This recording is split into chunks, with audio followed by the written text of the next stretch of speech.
Bonjour à tous, j'espère que vous allez bien. Le site DinoTracker nous a partagé de nombreuses informations sur les animaux préhistoriques de Jurassic World Le Monde d'après, en plus de répertorier ceux aperçus dans le monde entier. En effet, les dinosaures sont partout. Au Pérou, vous avez un Carnotaure, au Royaume-Uni, un Baryonyx, en Égypte, un Allosaure, en Corée du Sud, un Stygimoloch, etc. Mais le but de la vidéo d'aujourd'hui n'est pas de parler de tout ce qu'il y a sur le site. Aujourd'hui, nous allons nous intéresser aux informations les plus intéressantes du site concernant les animaux. Sur ce, débutons. Commençons par les informations les plus intéressantes de la feuille de route. Concernant les Parasaurolophus, on nous affirme que de nouveaux variants ont été repérés sur le continent. Leurs origines demeurent inconnues. On nous parle sans doute ici des nouveaux Parasaurolophus que nous pouvions voir dans les bandes annonces du film. Du côté des ankylosaures, certains arborent une couleur unique avec une carapace et la peau bleutée, alors que d'autres peuvent avoir une carapace noire et des marques rouges sur le museau. En effet, la première version mentionnée ici fait référence à Titbos, ce qui doit vouloir dire qu'elle se balade librement quelque part dans le monde, tandis que la seconde est celle de Sorna que nous pouvions voir dans Jurassic Park 3. Passons maintenant aux carnivores avec les Atrociraptors. Les Atrociraptors sont entraînés à chasser et tuer à l'odorat et sont reconnus pour avoir été modifiés génétiquement pour accroître leur rapidité. Captives nous a aussi révélé qu'ils sont dirigés par un alpha humain, comme c'était le cas pour Owen et les raptors de Jurassic World, et qu'à l'instar de l'Indoraptor, dès que l'alpha vise une cible avec un laser, les dinosaures attaqueront la dite cible. Ils ont été entraînés à tuer sur commande.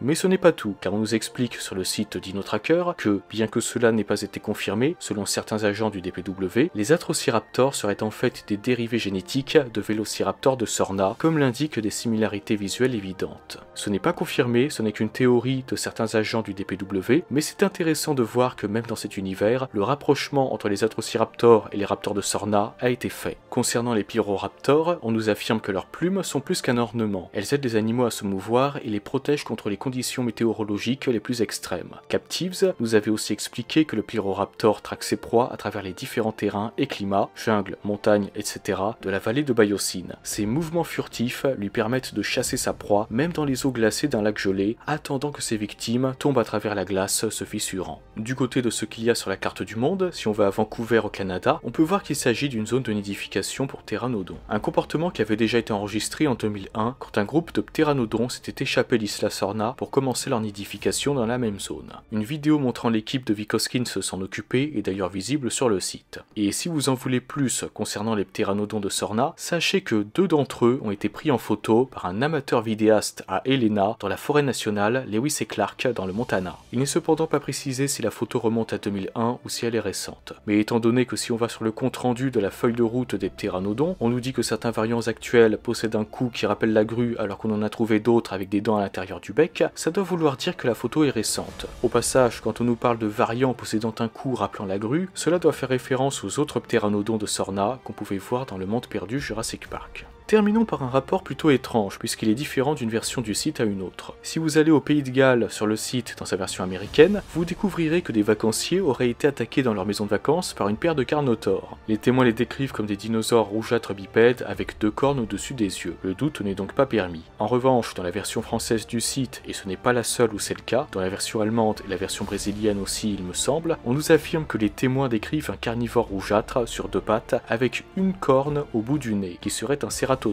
Notez au passage que Carnotaure est écrit au-dessus alors qu'on nous parle de cératosaure. À moins que les 2 Carnotaures aient fait une fusion métamol ou potara pour fusionner et se transformer en un cératosaure, force est de constater qu'on a 2 versions différentes qui ne collent pas. Patientons, peut-être que cela sera corrigé dans un avenir proche, mais c'est quand même curieux. Voilà tout ce dont je voulais vous parler aujourd'hui. Si d'autres informations de ce genre finissent par arriver sur le site, comptez sur moi pour vous en parler en vidéo ou au moins pour vous les partager dans l'onglet communauté de la chaîne. En tout cas, n'hésitez pas à me donner votre avis sur tout ça. C'est avec plaisir que j'en discuterai avec vous. Sur ce, je vous souhaite une excellente journée ou une excellente soirée. Prenez soin de vous et n'oubliez pas, nous sommes à l'aube d'une nouvelle ère jurassique.